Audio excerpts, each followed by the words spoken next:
Cool. Today I'm joined by Dylan Abruscato, the creator of Crypto the Game, a massive internet survivor game where players can mint an NFT for entrance, compete in challenges for immunity, vote each other off to win crypto, as well as a bunch of other surprising twists. Players Yeah. are randomly divided into teams, but there will only be one winner at the end of the game. In season two, over 500 people minted tokens, and for the next 10 days will be playing for the ultimate crypto prize. So, with a background in marketing, working for the world's most beloved media and tech companies like Uber, Postmates, and even NBC Universal, Crypto the Game has been in the making for years. Please welcome Dylan to the Violetverse community.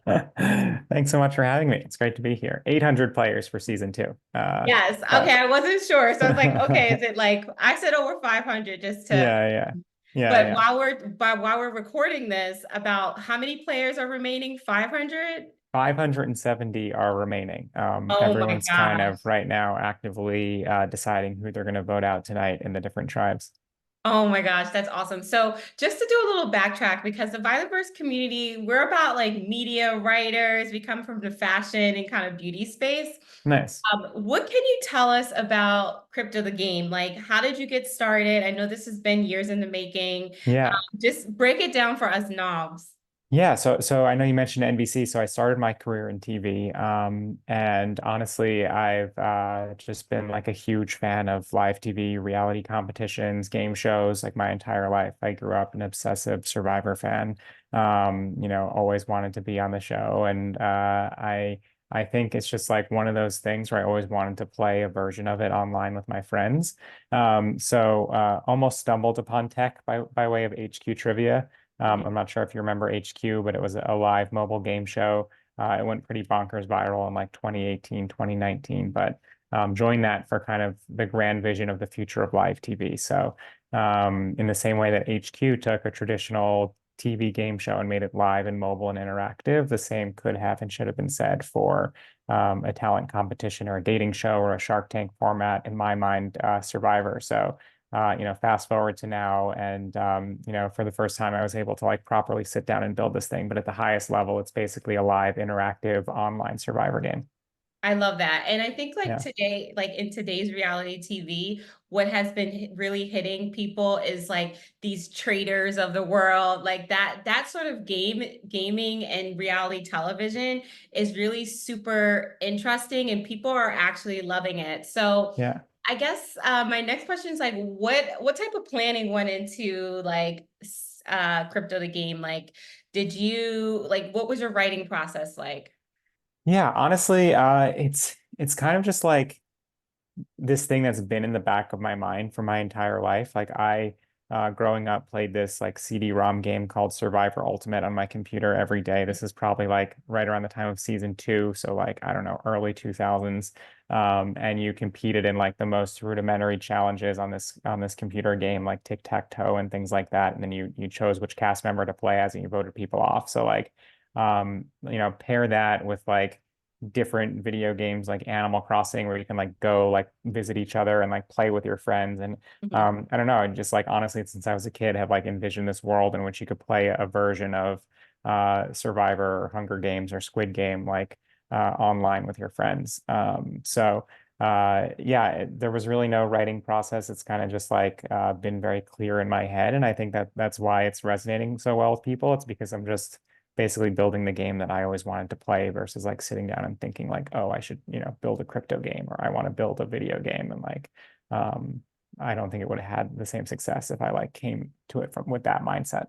Yeah, it's definitely giving Squid Game, especially with like Yeah. Netflix and having all these players have the different personalities. And I'm not actually playing Hmm. the game, but I'm listening to the Boys Club podcast, and a few Oh, of my nice. friends are playing. So we're in like little chats, and I'm like, "What's the challenge for today?" Amazing. It's just been like really like a sense of community and also like a sense of like you don't have to go to like big conferences to interact with your peers, and that's one thing I love about Yeah. it. Yeah, What I are heard on the podcast that someone who works in BD was able to expense their entry because it's such good networking and like all people from all walks of life are playing this thing. I love it. I love that. Oh my gosh. It's definitely good BD. Yeah. What are some of the learnings so far? I know there's been season one and like some Anon player took, the crypto prize. Like so Yeah. far in season two, what are some learnings that you're kind of like Yeah. down? Honestly, I think like I kind of assumed that in a game like Squid Game or Survivor or Hunger Games, like it would be very ruthless. Mhm. Like everyone would just like be backstabbing each other and like it'd be very cutthroat. But it's actually turning out to be like a very wholesome game. You Mhm. mentioned the season one player, the season one winner, a guy by the name of MFL. He like won over the hearts of all of his tribe mates by like making these super wholesome memes and Mhm. writing poems that he sent to the tribe each morning. I know you mentioned you listen to the companion podcast on Boys Club. Like it seems like they're in a bunch of group chats and alliances with Mhm. their friends and like I don't know, I guess this like sense of community that it's fostered. And like I know the game only has one winner, but it seems like everyone's genuinely excited to be like playing alongside their online and internet friends. Yeah, no, I agree. I think it's definitely a sense of community and then also a sense of like we work and I also work in crypto and it's like you get to Nice. really see how these like products kind of are have good better like better use cases outside of Yeah. swapping tokens. Um who do you think will win crypto the game? It's a great question. The honest answer is I don't know. Is someone who's really good at challenges, are they considered an asset on their tribe? Or, we merged in season one, will we merge in season two? I'm not going to say, but like, are they considered a threat? Mhm. If someone is, an active crypto Twitter influencer, are they seen as almost like a leader within their tribe? Or do people think like, oh, they have enough, like they don't need to win? Is someone who's anonymous. Uh, could they win? Yeah, the honest answer is I don't know, and that's kind of why I wanted to build this thing and why I'm so excited about it is because you literally never know what's going to happen on a live game show like this. Yeah, and then like I guess like if you could channel any like reality TV show character, like who would it be? Like who do you think has the most like maybe not for you, but maybe just Yeah, like of players that are yeah. the loudest or like on like So any reality show character? I mean, I'm a Bravo fan, so I in was gonna say the Chris Jenner Bravoverse, for sure. huh? Chris Jenner for sure. Chris Jenner. Who's Yeah. Chris Jenner? Who do you think? She's the mother of the Kardashians.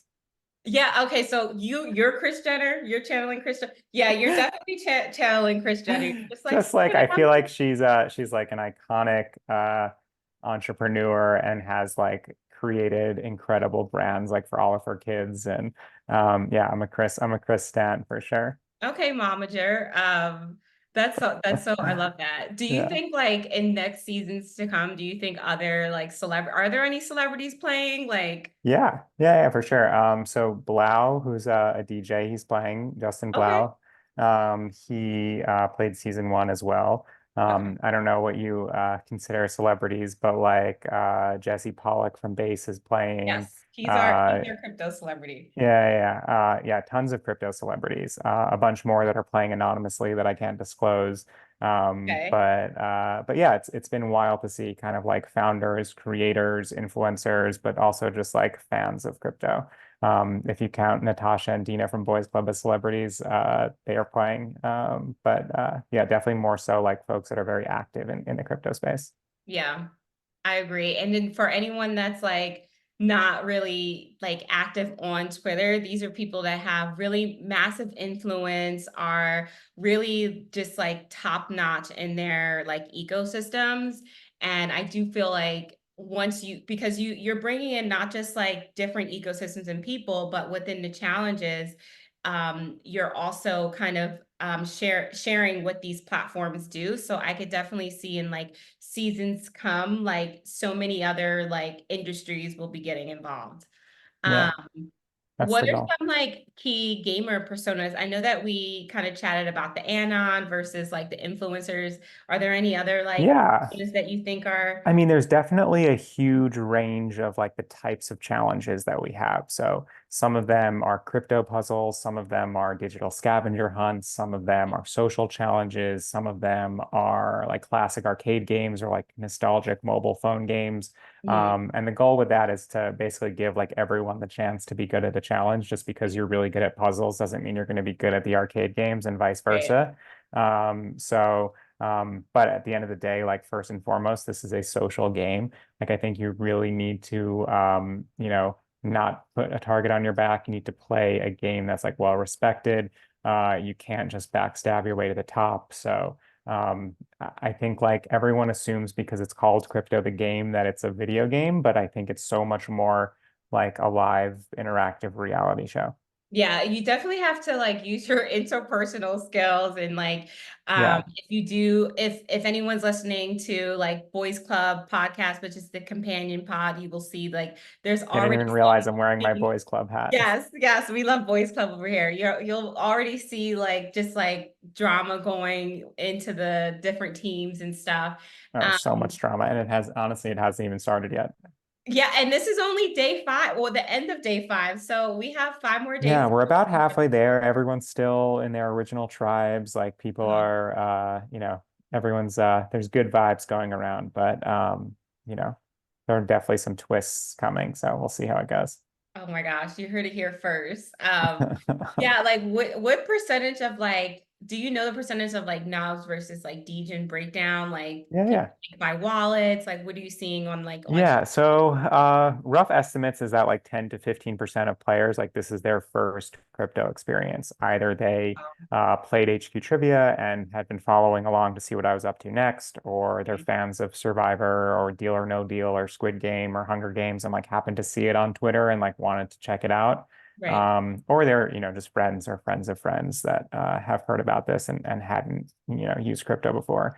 And then the rest I'd say is a combination of, I don't know if they're all degens. To me, a degen is someone that's like actively day trading like meme coins. But yeah, I'd say the rest are more like perennially online, like crypto Twitter folks, or just like basically folks that are online 24/7.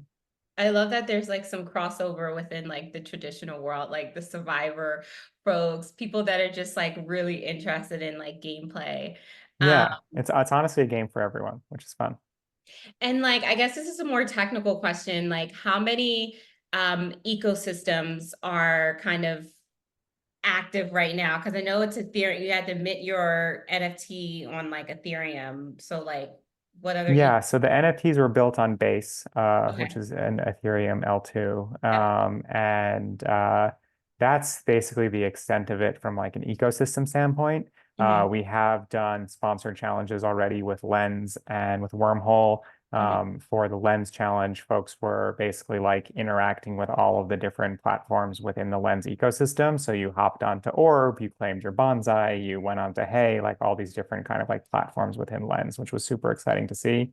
And then Hmm. we have challenges coming up with POOP and with Uniswap, but I'm not going to disclose too much about No what those alpha. entail. But Yes. yeah, honestly, like these kind of like digital scavenger hunts and crypto puzzles. You have people going in and out of wallets to find clues. You have people going on Discord and in Telegram and in Farcaster and on Lens and on Twitter and like basically just like we're basically treating the entire internet as like our playing field and we're hiding clues all over the internet and everyone is going crazy. Yeah, I can already tell there's like no sleep. This weekend is not gonna be Yeah. like tea, No. no sleep, like full on. No. I'm excited to sleep after the finale because there's definitely been a lack of sleep on the team as well. Oh my gosh, how big is the team, by the way? So there's three of us. It's myself and then Ty and Brian. They're both based in New York. Amazing. Yeah, and then like what's your overall vision for the game, year seasons, years to come? Do you think it could Yeah, accommodate like other like traditional gaming in ecosystems? for sure. Yeah, I think even if you just look at Survivor, like I think, they're on season 40 something, 50 something, it's insane. But every the high level idea kind of always stays the same, where there are a ton of contestants and one winner, and like I think that can be the case. And like at the very least, assuming there's always demand for future seasons, like I definitely want to just like keep doing this version of it, but with a new twist each season. So this season's called Anon Island. It has the ability to basically like sell your slot, which has that kind of deal or no deal component. I don't know if we spoke about that. But yeah, I'd say like one route is to just do like these like big stunty spectacle seasons that have sponsors and a big prize and everyone plays at the same time. Another option is to do more of like a platform approach, similar to like a FanDuel or a DraftKings, where there's a different season starting every day, every hour, whatever that may be, with different durations and different buy-ins and different player numbers. And then last is to just kind of like see that vision through of like the future of live TV or the future of reality TV. And in the same way that we took Survivor or like Hunger Games format and made it crypto native and interactive, like I said at the beginning of this call, like the same can be said about an Amazing Race format or a talent competition or a dating show or a Shark Tank format. And like sky's the limit, assuming there's interest.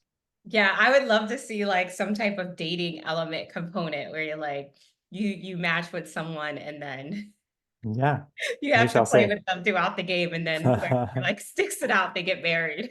Yeah, exactly. I know. If I don't know if you watch Survivor, but there's one season where a couple of the contestants they got married, and Mhm. someone was tweeting at me, Jay from Privy, who's a fellow Survivor fan, like imagine if we have our Rob and Amber moment, and I'm like, if that happens, like we'll find a sponsor and CTG will pay for the wedding.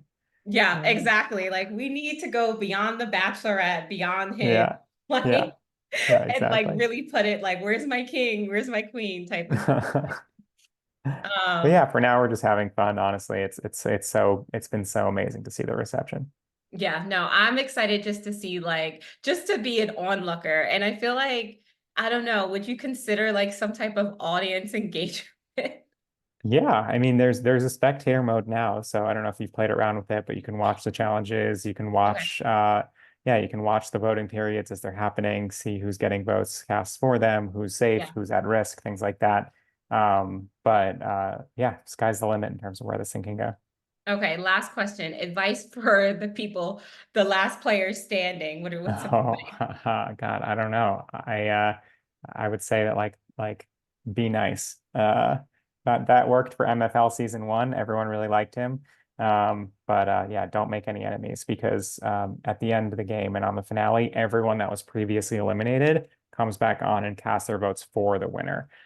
So you have to play a very respected game in order to earn their votes. I love that. Yes, be nice. Yeah, do the right Okay. thing. Well, thank you so much, Dylan, for joining me. Yeah, And thanks good for luck having with me. the future days ahead. We'll be Cool. watching. Thanks so much.